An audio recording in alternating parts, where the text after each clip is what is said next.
Good morning to all of you. We have came to our next part of federalism.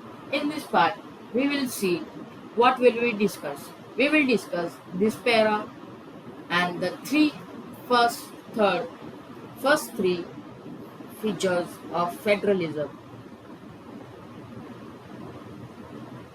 I again say we will discuss this para and the first three features of federalism.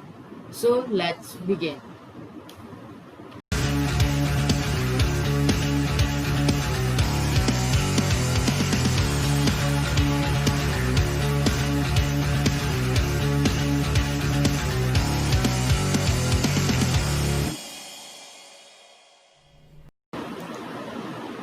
In this scene, federation are contrast with unitary governments. Under the unitary system, either there is only one level of government or the subunits are subordinates of central government. The central government can pass an order to the provincial or the local government. But in federal system, the central government cannot order the state government to do something. State government has power of its own for which it is not answerable to the government.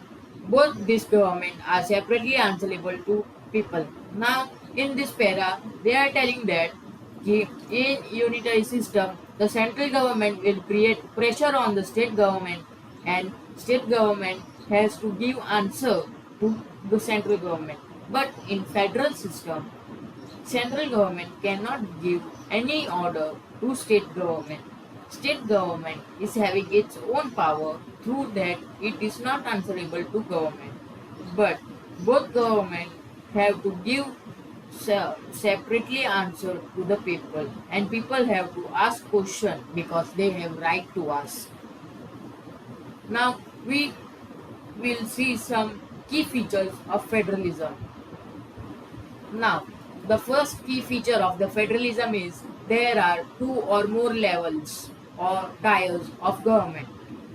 As as we said before in part 1, in federalism there should be minimum two levels of government.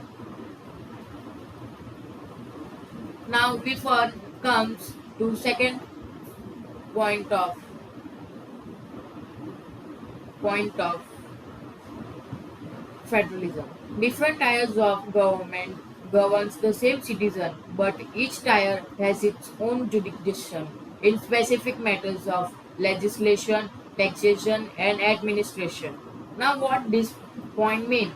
It means it means you are living in West Bengal, and West Bengal comes under India.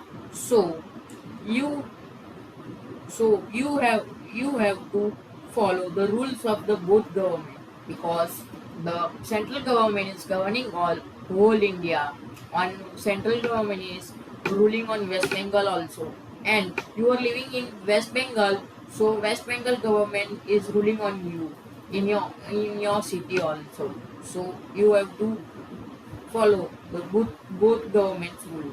But each tier has its own jurisdiction. Now, what do you mean by jurisdiction? It means authority to make law. What do you mean by jurisdiction? It is the authority to make law. State government has different authority to make law, and the central has different. Now we come to our last of this part, last and not least, the jurisdiction of the respective levels or tiers of government are specified in the Constitution. So the extension and authority of each tier of government is constitutionally guaranteed. Now what this point means?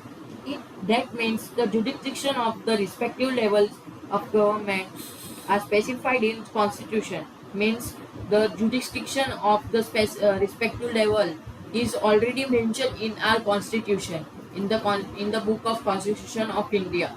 Means it is already written in the Constitution that at which subject which government will work. Now you will see next four features in part 3.